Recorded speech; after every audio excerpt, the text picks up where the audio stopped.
رزق کا وسیلہ۔ ایک درویش جنگل میں سفر کر رہا تھا۔ ایک جگہ اس نے ایک لولی لنگڑی لومڑی کو دیکھا جو بے کسی اور بے بسی کی تصویر بنی ایک جھاڑی کے پاس پڑی تھی۔ درویش کو خیال آیا کہ یہ بیچاری نہ شکار کر سکتی ہے نہ کہیں آنے جانے کی قابل ہے، یہ اپنا پیٹ کس طرح بھرتی ہوگی۔ درویش یہ باتیں سوچ ہی رہا تھا کہ ایک شیر کسی گیدڑ کو منہ میں دبائے ہوئے وہاں آ گیا۔ لومڑی کے بالکل پاس رک کر اس نے اپنے شکار میں سے کچھ کھایا اور باقی وہیں چھوڑ کر چلا گیا اور اسے بچے کھچے گوشت سے لولی لنگڑی لومڑی نے اپنا پیٹ بھر لیا۔ درویش نے اسے ایک اتفاق سمجھا، لیکن دوسرے دن بھی ایسا ہی ہوا تو اسے پکا یقین ہو گیا کہ اس معذور لومڑی کو رزق پہنچانے کا یہ انتظام اللہ پاک کی طرف سے ہے۔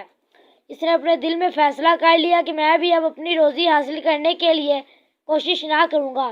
خدا جب اس لولی لنگڑی لومڑی کو شیر کی معرفت رزق پہنچاتا ہے تو مجھے بھی بھوکا نہ رہنے دے گا۔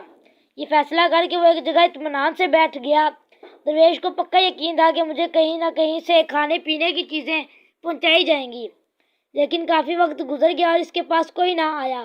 بھوک کی وجہ سے آنتڑیاں قل ہو اللہ پڑھنے لگیں تو گھبراہٹ پیدا ہوئی، اور اس گھبراہٹ اور پریشانی کے عالم میں مسجد کے محراب سے یہ آواز اس کے کانوں میں آئی، اے کم ہمت درویش، تو لولی لومڑی بننا چاہتا ہے؟ تجھے چاہیے کہ شیر نر ہے، اپنا شکار خود مارے اور اس میں سے دوسروں کو بھی کھلائے۔